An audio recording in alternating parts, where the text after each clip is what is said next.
विनायक रायकर पुणे, राजीव दीक्षित कार्यकर्ता। जय गोमाता।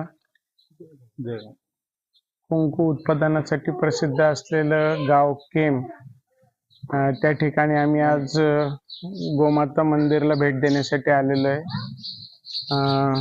परमेश्वर भाऊ तळेकर आणि त्यांचा परिवार येताना कुठल्या तरी जंगलात किंवा दुष्काळातल्या ठिकाणी चाललंय असं वाटत होतं, पण इथं आल्यानंतर ह्यांनी गाईचं जे गोमाता मंदिर बनवलंय ते पाहिल्यानंतर असं वाटलं की इथं आपल्या वेळेचा सदुपयोग झाला आणि राजूभाईंच्या प्रेरणेने ज्या लोकांनी गोसेवेचं काम चालू केलंय ते कुठल्या लेवलपर्यंत एक घेऊन जाऊ शकतं त्याचा अनुभव घ्यायची आज संधी मिळाली।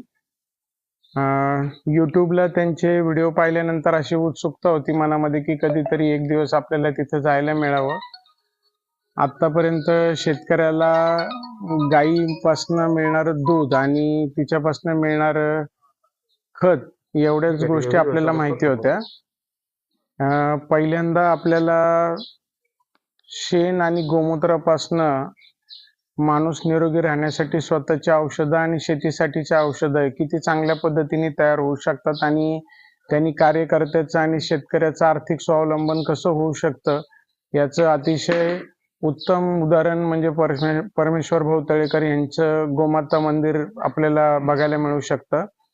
मी या व्हिडिओच्या निमित्ताने 2 आवाहन लोकांना करतो जे व्हिडिओ बघतात ते, की फक्त गाय ही गोमाता आहे आणि आपल्या हिंदू धर्मामध्ये तिला महत्व आहे असं फक्त वसुबारसच्या दिवशी एक दिवस पूजा करून म्हणण्यापेक्षा आपल्या दैनंदिन आचरणामध्ये 365 दिवस आपण गाय कशी काय आणू शकतो सकाळी उठल्यापासून रात्री झोपेपर्यंत।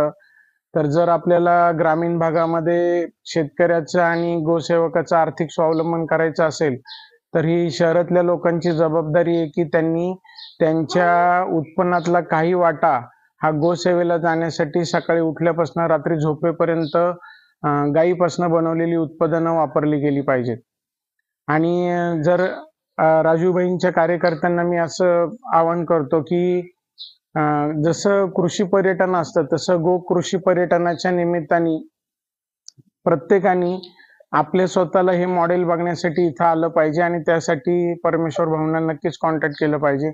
इतके महिने आणि इतकी वर्ष आम्ही त्यांची फक्त गाडी आणि त्यांचं स्टॉलवर आल्यानंतर आम्हाला त्यांची ओळख माहिती होती, पण जेव्हा इथं प्रत्यक्षात आलो तेव्हा आपल्याला ही गोष्ट माहिती पडली की त्यांच्या कुटुंबाचं जे योगदान आहे गोसेवेबद्दल ते किती महत्त्वपूर्ण आहे आणि रोजच्या जगण्यामधली त्यांची जी गोसेवा आहे ते बघण्यासाठी इथं यावं लागतं।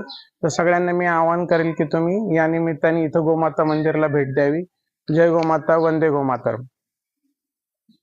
धन्यवाद।